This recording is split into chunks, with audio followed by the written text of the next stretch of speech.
आज हम लोग देखने वाले हैं पाइथागोरस प्रमेय। बहुत ही ये आसान होता है, तो चलिए अब हम लोग इसे देखते हैं। पाइथागोरस प्रमेय में कहता है कि कर्ण का वर्ग अन्य दो भुजा के वर्ग के बराबर होता है, योगफल के बराबर होता है। तो ये है कर्ण, और कर्ण का वर्ग जो होता है अन्य दो भुजा के योगफल के बराबर होता है। तो ये हम लोग को सिद्ध करना है। तो सिद्ध करने के लिए सबसे पहले हम लोग लिखते हैं विशेष प्रतिज्ञा, फिर तो सिद्ध करना है कि फिर रचना, और इसके बाद प्रमाण। तो विशेष प्रतिज्ञा में क्या लिखेंगे? तो जो दिया हुआ रहता है उसी को लिखना रहता है। माना कि एबीसी एक समकोण त्रिभुज है जिसमें कोण भी 90 डिग्री और एसी क्या है? कर्ण। एसी क्या है? कर्ण। तो सिद्ध करना है AB square plus BC square बराबर AC स्क्वायर। सिद्ध करने के लिए B से BD लंब AC पर डाला, B से BD लंब AC पर डाला। तो प्रमाण में सबसे पहले क्या चलेंगे? तो ध्यान से देखिए कि जब हम लोग इस पर BD लंब डालें तो पहले से त्रिभुज था ABC, अब ये दो भाग में बट गया। पहला ADB में बट गया और दूसरा BDC में बट गया। तो जब हम लोग प्रमाण में चलेंगे तो यही लिखेंगे, इसको इसके साथ समरूप करना है और इसको इसके साथ समरूप करना है। त्रिभुज ABC तथा त्रिभुज ADB में लिखने के पहले ये ध्यान देना है कि जो 90 डिग्री बीच में लिख रहे हैं तो दोनों में बीच में ही रहे, और जो दोनों में उभयनिष्ठ है, बड़ा वाला और छोटा वाला में कोण A उभयनिष्ठ है, तो यहाँ A तो यहाँ भी A। तो इस तरह से लिखना है। तो कोण A बराबर कोण A क्या है? क्यों बराबर है? क्योंकि दोनों आपस में उभयनिष्ठ है। इसके बाद इसका कोण भी, बड़ा वाला का कोण भी और उधर छोटा वाला का कोण D, दोनों कितना के बराबर है? 90 डिग्री के बराबर है। इसीलिए हम लोग कह सकते हैं कि त्रिभुज ABC समरूप हो गया त्रिभुज ADB, और जब समरूप होता है तो भुजा का अनुपात क्या होता है? बराबर होता है। ये हम लोग लिख सकते हैं। तो इसमें लिखेंगे AB बटा, तो इसका पहला हो जाएगा AD, दूसरा लिखेंगे BC, तो इसमें दूसरा लिखेंगे DB, और AC लिखेंगे तो इसका AB लिखना पड़ेगा। अब ये लिखने के बाद हमको लाना है, देखिए शुरू में AB स्क्वायर, तो ढूंढिए AB किसमें किसमें है? तो देखिए इसमें AB मिल रहा है, एक यहां पर AB है, तो यही दोनों को हम लोग को लेकर के चलना है, इसको छोड़ देना है। तो क्या हो जाएगा?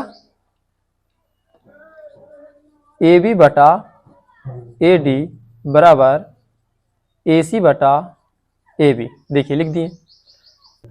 अब इसको तिरछा तिरछी गुना कर लेंगे तो आ जाएगा AB स्क्वायर बराबर AD, और AC गुना होगा तो AC इंटू AD। किसी को भी पहले लिखे, कोई दिक्कत नहीं है। इसको कर लिए समीकरण 1। जिस तरह से इसको चले हैं अब उसी तरह से अगला त्रिभुज में चलिए। अगला त्रिभुज किसमें चलेंगे? तो ABC और BDC में। त्रिभुज ABC तथा त्रिभुज BDC में। देखिए इसमें भी 90 डिग्री और D 90 डिग्री बीच में लिख दिए हैं, ठीक है। C कॉमन था तो दोनों एक साइड में है। इसमें कौन कौन बराबर है? तो इसमें देखिए कोण C इसका, बड़ा वाला का और छोटा वाला का, दोनों कॉमन है, तो लिखेंगे कोण C बराबर कोण C। क्यों भाई? क्योंकि उभयनिष्ठ है। और कोण B बराबर कोण D 90 डिग्री। इसीलिए लिख सकते हैं कि त्रिभुज ABC समरूप है त्रिभुज BDC का। किससे? कोण से। जब दोनों बराबर है तो क्या लिख सकते हैं? हम लोग लिख सकते हैं AB बटा BD, BC बटा DC बराबर AC बटा BC। अब इसमें कौन दोनों बराबर लेकर के चलना है हम लोग को? तो देखिए लाना है दूसरा में BC स्क्वायर, तो BC किसमें है? इसमें है और इसमें है, तो यही दोनों को लेकर के चलना है। तो BC बटा DC बराबर AC बटा BC। तिरछा तिरछी गुना करेंगे तो आ जाएगा BC स्क्वायर हो गया और AC इंटू DC। ये हो गया समीकरण 2। अब समीकरण 1 और 2 को ध्यान से देखिए।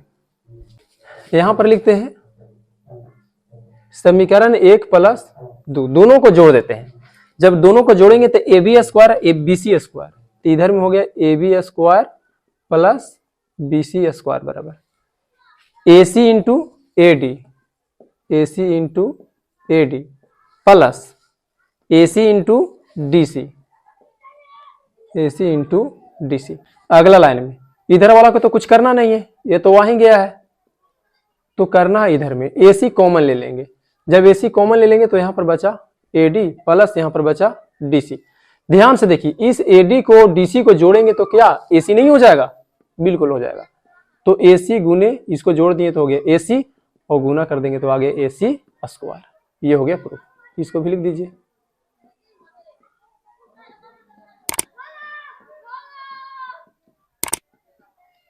तो